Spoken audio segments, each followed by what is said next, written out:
High guys welcome back to my channel welcome back new another video. আজকে আমি তোমাদের সাথে শেয়ার করছি একটু অন্য ধরনের মেকআপ লুক, মানে একদমই অন্য কালারের একটা আই মেকআপ তোমাদের সাথে শেয়ার করলাম। আর মেকআপটাও কিন্তু একটু অন্য ধরনেরই শেয়ার করলাম। ফার্স্টে এই মেকআপটা করার জন্য আমি ব্যবহার করে নিয়েছি হলো পন্স জেল ময়শ্চারাইজার। আর আজকে যে মেকআপ টিউটোরিয়ালটা আমি পুরোটা করছি পুরোটাই কিন্তু 100 রুপিসের আন্ডারে। আর আমি যে পন্স জেল ময়শ্চারাইজারটা ব্যবহার করছি সেটার দাম কিন্তু 50 রুপিস। তারপর আমি ব্যবহার করে নিলাম হলো ব্লু হেভেনের প্রাইমার। আর আমি যে ব্লু হেভেনের প্রাইমারটা ইউজ করছি সেটার দাম হলো 150 টাকা। মেকআপটাকে স্মুথ লং লাস্টিং বানানোর জন্য ব্লু হেভেনের প্রাইমার কিন্তু খুবই জরুরি, মানে যে কোনো একটা প্রাইমারই কিন্তু খুবই জরুরি। তারপর আমি ব্যবহার করছি মার্সের আইব্রো পেন্সিল। মার্সের এই আইব্রো পেন্সিলটার দাম কিন্তু 60 টাকা। তাছাড়া তোমরা এডিএস এর আইব্রো পেন্সিলও ব্যবহার করতে পারো। মার্সের এই আইব্রো পেন্সিলটা একটুখানি ডার্ক কালার, তোমরা একদম হালকা হাতে এই পেন্সিলটা কিন্তু ইউজ করতে পারো। আর যাদের আইব্রো একদমই হালকা তারা কিন্তু এটা নিঃসন্দেহে ব্যবহার করতে পারো। পুরোটা ড্র করে নেওয়ার পর তারপর কিন্তু আমি স্কুলি ব্রাশ দিয়ে ভালো করে কম করে নিচ্ছি। তোমাদের কাছে স্কুলি ব্রাশ অ্যাভেলেবেল না থাকলে তোমরা নর্মাল কানের তুলি বা চিরুনি দিয়েও কিন্তু আইব্রোটাকে ভালো করে কম করে নিতে পারো। আর আইব্রো কম করা খুবই জরুরি, তাহলে ন্যাচারাল লাগে। এবার আইব্রোটাকে আমি কাট করে নেব। আইব্রোটাকে কাট করার জন্য আমি ব্যবহার করছি নর্মাল লিকুইড কনসিলার। আর এই নর্মাল লিকুইড কনসিলার আমি প্রায় প্রত্যেকটা মেকআপ ভিডিওতেই কিন্তু তোমাদের সাথে শেয়ার করি। এটার সাথে অনেক ধরনের শেড কিন্তু অ্যাভেলেবেল পেয়ে যাবে।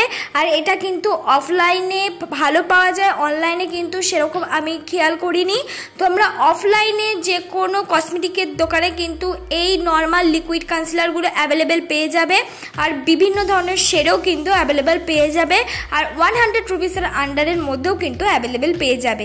তাই এইটা খুবই ভালো একটা কনসিলার, বাজেট ফ্রেন্ডলি। যাদের কম বাজেট আছে তারা কিন্তু এই কনসিলারটা ব্যবহার করতে পারো। আর কিন্তু কভারেজটাও সত্যি বলতে খুব ভালো দেয়। দেখো আমি ভালো করে আইব্রোটাকে কাট করে তারপর বিউটি ব্লেন্ডার দিয়ে ভালো করে ব্লেন্ড করে নিচ্ছি। তোমরা চাইলে ছোট মিনি বিউটি ব্লেন্ডার দিয়েও কিন্তু ব্লেন্ড করতে পারো, কিন্তু ফুল ফেস যখন ব্লেন্ড করবে তখন কিন্তু মিনি বিউটি ব্লেন্ডার দিয়ে ব্লেন্ড করাটা অসুবিধা হয়ে যাবে। এবার চোখের নিচে যে অল্প পরিমাণ ডার্ক সার্কেল আছে বা মুখে যে অ্যাকনি স্পট আছে সেটাকে হাইড করার জন্য আমি ব্যবহার করছি কালার কারেক্টার।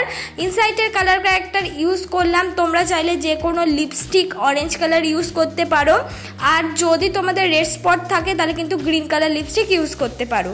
তারপর দেখো আমি ফুল ফেসে কিন্তু এই কন্ট্রোলটাকে হাইড করার জন্য ব্যবহার করে নিচ্ছি হলো কনসিলার। সেই লিকুইড কনসিলারটাকেই কিন্তু আমি ইউজ করছি। তোমরা চাইলে সুইস বিউটির কনসিলার ইউজ করতে পারো, সেটা কিন্তু আরও হাই কভারেজ দেবে। সুইস বিউটি কনসিলারের দামটা কিন্তু একটু হাই, 250 টাকা পড়বে, মানে 300 রুপিসের আন্ডারে। তোমরা যদি মেকআপ লুক দেখতে চাও তাহলে কিন্তু ওর মধ্যে সুইস বিউটি কনসিলার আমি দেখাতে পারি। দেখো আমি ভালো করে কনসিলারটা কিন্তু ব্লেন্ড করে নিচ্ছি। তোমরাও কিন্তু যেখানেই কালার ক্যারেক্টার অল্প পরিমাণ ইউজ করো না কেন সেখানে অবশ্যই একটা কনসিলার ইউজ করবে আর সেটাকে কিন্তু ভালো করে ব্লেন্ড করে নেবে। এইটা হলো মেকআপের স্টেপ। প্রত্যেকটা স্টেপ যদি তোমরা করো মেকআপটা এমনিতেই তোমাদের ফ্ললেস হবে। মেকআপটাকে করার জন্য আমি ব্যবহার করছি ল্যাকমি 925 সিসি ক্রিম। তোমরা চাইলে যে কোনো ফাউন্ডেশন বা যে কোনো ধরনের বিবি ক্রিম ইউজ করতে পারো। ল্যাকমি 925 যে সিসি ক্রিমটা আমি ইউজ করছি সেটার দাম হলো 94 টাকা। আর আমার থেকে কিন্তু একটু হাই কভারেজ, আমি একটু হাই কভারেজটাই ইউজ করলাম। আর তোমাদের মুখে যে ফেশিয়াল হেয়ার থাকে সেটা কিন্তু রিমুভ অবশ্যই করে নেবে। তাহলে তোমরা যে কোনো দামি প্রোডাক্টই ইউজ করো না কেন সেটা কিন্তু ব্ল্যাক হয়ে যাওয়ার চান্স প্রচণ্ড পরিমাণে থাকে। কিছুক্ষণের পর অনেকের মেকআপ কিন্তু ব্ল্যাক হয়ে যাওয়ার প্রবণতা থাকে। তারা কিন্তু অবশ্যই এই জিনিসটাকে ফলো করবে, মানে মুখের ফেশিয়াল হেয়ারটা কিন্তু রিমুভ করে নেবে। অনেক ধরনের রেজার কিন্তু অ্যাভেলেবেল পাওয়া যায়, খুব ভালো একটা রেজার, মানে রেজার একটু দাম দিয়ে কিনে নেবে। আর সেটা তোমরা যদি ফার্স্ট কোনো মানে ইউজ করতে ভয় পাও তাহলে কিন্তু বড়দের সাহায্য নিয়েও তোমাদের মুখের ফেশিয়াল হেয়ার কিন্তু রিমুভ করে নিতে পারো। এমন নয় যে ফেশিয়াল হেয়ার রিমুভ করলে অনেক উঠবে। আমি পুরো ফেসটাই কিন্তু ভালো করে লাগিয়ে নিলাম ল্যাকমি 925 সিসি ক্রিম। এবার মুখটাকে কিন্তু কনসিলার দিয়ে কনসিল করে নিলাম। লিকুইড কনসিলার দিয়ে কিন্তু কনসিল করেছি। যেখানে যেখানে কনসিলার করার প্রয়োজন সেখানে সেখানে আমি ইউজ করেছি। খুব বেশি কনসিলার কিন্তু আমি ইউজ করলাম না, যেহেতু আমি যে 925 ল্যাকমি সিসি ক্রিমটা ইউজ করছি সেটা যেহেতু আমার থেকে একটু হাই কভারেজ, তাই আমি কনসিলারটা একটু কম পরিমাণ ইউজ করলাম।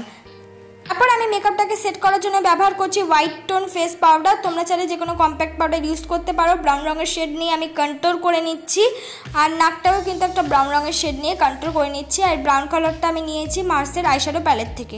তারপর মার্সের আইশ্যাডো প্যালেট থেকে ব্লাশ লাগিয়ে নিলাম। তোমরা চাইলে লিপস্টিক দিয়েও ব্লাশ ইউজ করতে পারো। তারপর এবার করছি আই মেকআপ। আই মেকআপ ফার্স্টে ব্রাউন কালার, তারপর ডার্ক ব্রাউন কালার, সেটাকেও ভালো করে মিক্স করে নিয়েছি। ভালো করে কিন্তু প্রত্যেকটা জিনিস আই মেকআপে মিক্স করতে হবে। সামনের দিক দিয়ে আমার জামার রঙের একটা সি গ্রিন বলতে পারো, এই কালারটা আমি ইউজ করলাম। এটা কিন্তু খুব ভালো লাগছিল, শিমারি একটা রং। তারপর আমি ব্যবহার করছি হলো ল্যাকমি আইলাইনার, নিচের দিক দিয়ে একটুখানি আইশ্যাডো ব্যবহার করলাম। এবার আমি ব্যবহার করছি হলো মাস্কারা, হাই স্কাই একটা মাস্কারা ব্যবহার করছি। এবার মার্সের একটা হাইলাইটার আমি ইউজ করলাম ভালো মতন। তোমরা একটা হাইলাইটার কিন্তু ইউজ করে নেবে। এইটাই আমার ফাইনাল লুক বন্ধুরা। সিম্পল একটা কুর্তির সাথে আজকের এই মেকআপ লুকটা আমি ক্রিয়েট করলাম। তোমরা কিন্তু হেভি যে কোনো জিনিসের সাথে কিন্তু এই মেকআপ লুকটা ইজিভাবে ক্রিয়েট করতে পারো। শাড়ি, গাউন, বিয়ে বাড়ির জন্য একদম বেস্ট।